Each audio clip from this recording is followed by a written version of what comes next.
Le monde du travail, parfois, on a l'impression que c'est un vrai labyrinthe, pas vrai? Entre les contrats, les droits, les obligations, les conflits qui peuvent éclater, on peut vite se sentir un peu dépassé. Et c'est justement dans cet univers qu'on va plonger aujourd'hui. Alors aujourd'hui, on va décortiquer ensemble le rôle qui est absolument essentiel de l'avocat en droit du travail. C'est bien plus qu'un simple expert du code du travail, vous allez voir. C'est un vrai guide, un stratège et un défenseur au cœur même des relations professionnelles. Alors, voilà le programme. D'abord, on va définir son rôle d'allié stratégique. Ensuite, on verra l'impact concret de ce métier, puis les compétences qu'il faut absolument avoir pour réussir. Et on terminera avec le parcours, la carrière et bien sûr, la rémunération. Allez, c'est parti! Allez, on plonge direct dans le vif du sujet. Qui est vraiment l'avocat en droit du travail? Et pourquoi est-il un allié aussi stratégique dans notre monde professionnel actuel? Bon, la définition, elle est assez simple, c'est le spécialiste des relations de travail. Mais ce qui est fondamental à comprendre, c'est sa double casquette. Il n'est pas que du côté des entreprises ou que du côté des salariés. Non, il intervient des deux côtés, que ce soit pour donner un conseil, pour négocier une rupture de contrat ou pour défendre l'une des parties au tribunal. Et ces missions, eh bien, elles sont hyper variées. Bien sûr, il y a la représentation en justice, c'est un peu l'image d'Épinal qu'on a tous. Mais en réalité, une énorme partie de son travail se fait bien en amont.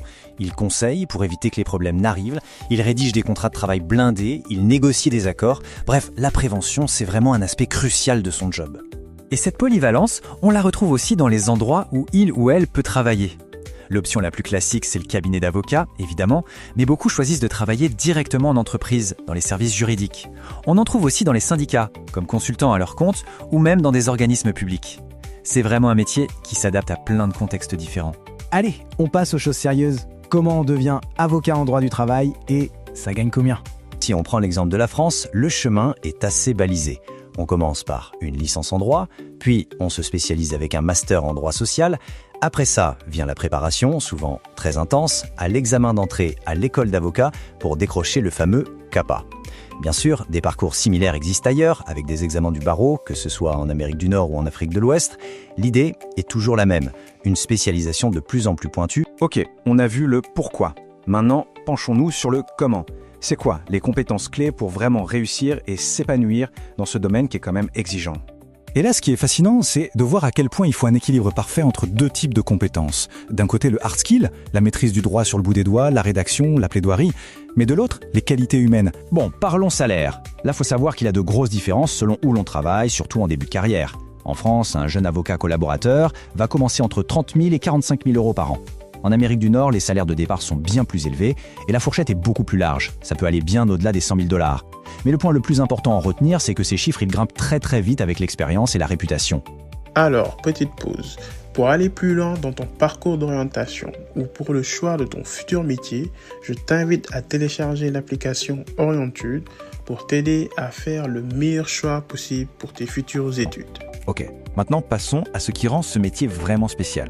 Au-delà de la pure technique juridique, pourquoi est-ce qu'on choisirait de se spécialiser en droit du travail? La réponse, en un mot, l'impact. La toute première raison, et c'est peut-être la plus forte, c'est l'impact social. Un impact direct, tangible. Le droit du travail, ça touche à des choses essentielles dans la vie des gens. Leur gagne-pain, leurs conditions de travail, leur sécurité, tout simplement. Et écoutez cette phrase tirée d'un témoignage d'avocat dans nos sources, elle résume tout parfaitement. Intervenir sur des situations qui changent réellement la vie des clients. Faire annuler un licenciement abusif, négocier une indemnité juste, ces actions ont des conséquences humaines énormes. Pour ceux qui veulent allier le droit et la justice sociale, c'est un moteur hyper puissant. Deuxième point, la diversité des dossiers. Croyez-moi, ce n'est pas un métier routinier, mais alors pas du tout.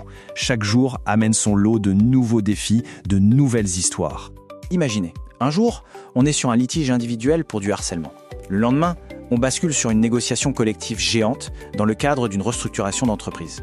Cette variété, ça demande une agilité d'esprit de dingue, de la créativité et la capacité de s'immerger dans des secteurs hyper différents, de la tech à l'industrie lourde. Troisième point, un peu plus pragmatique mais super important, c'est une spécialisation qui est très très recherchée sur le marché.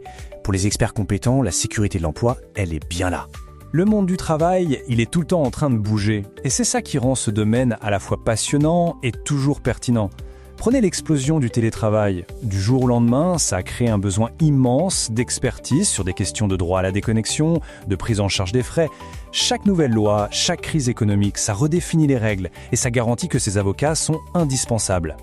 Et enfin, quatrième raison, c'est la multitude de parcours de carrière possibles. Ce n'est pas du tout une voie unique. On peut très bien commencer comme collaborateur dans un cabinet, puis grimper les échelons pour devenir associé. Ou alors, on peut décider de passer de l'autre côté de la barrière et devenir juriste en entreprise. Ou encore, on peut se lancer en solo et monter sa propre structure. Cette flexibilité, pour les profils un peu entrepreneurs, c'est un atout majeur. Les qualités humaines, les soft skills, sont tout aussi cruciales.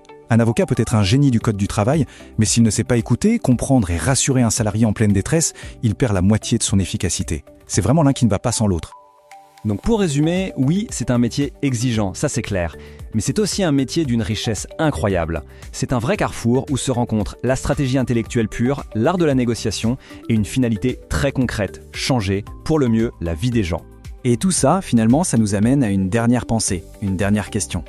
Dans un monde où le travail prend une place aussi centrale dans nos vies, la question mérite vraiment d'être posée. Et si la justice sociale, ça commençait tout simplement au bureau ? Et pour finir, je t'invite à nous dire en commentaire qu'est-ce que tu as pensé de ce métier. Si tu l'as apprécié, je t'invite à liker la vidéo et à partager à tes amis à qui ça pourrait intéresser pour leur permettre eux aussi de pouvoir le découvrir. Et enfin, si tu veux avoir beaucoup plus de contenu et découvrir un peu plus de métiers, je t'invite à t'abonner à cette chaîne pour en découvrir de plus en plus. À bientôt dans Orientude.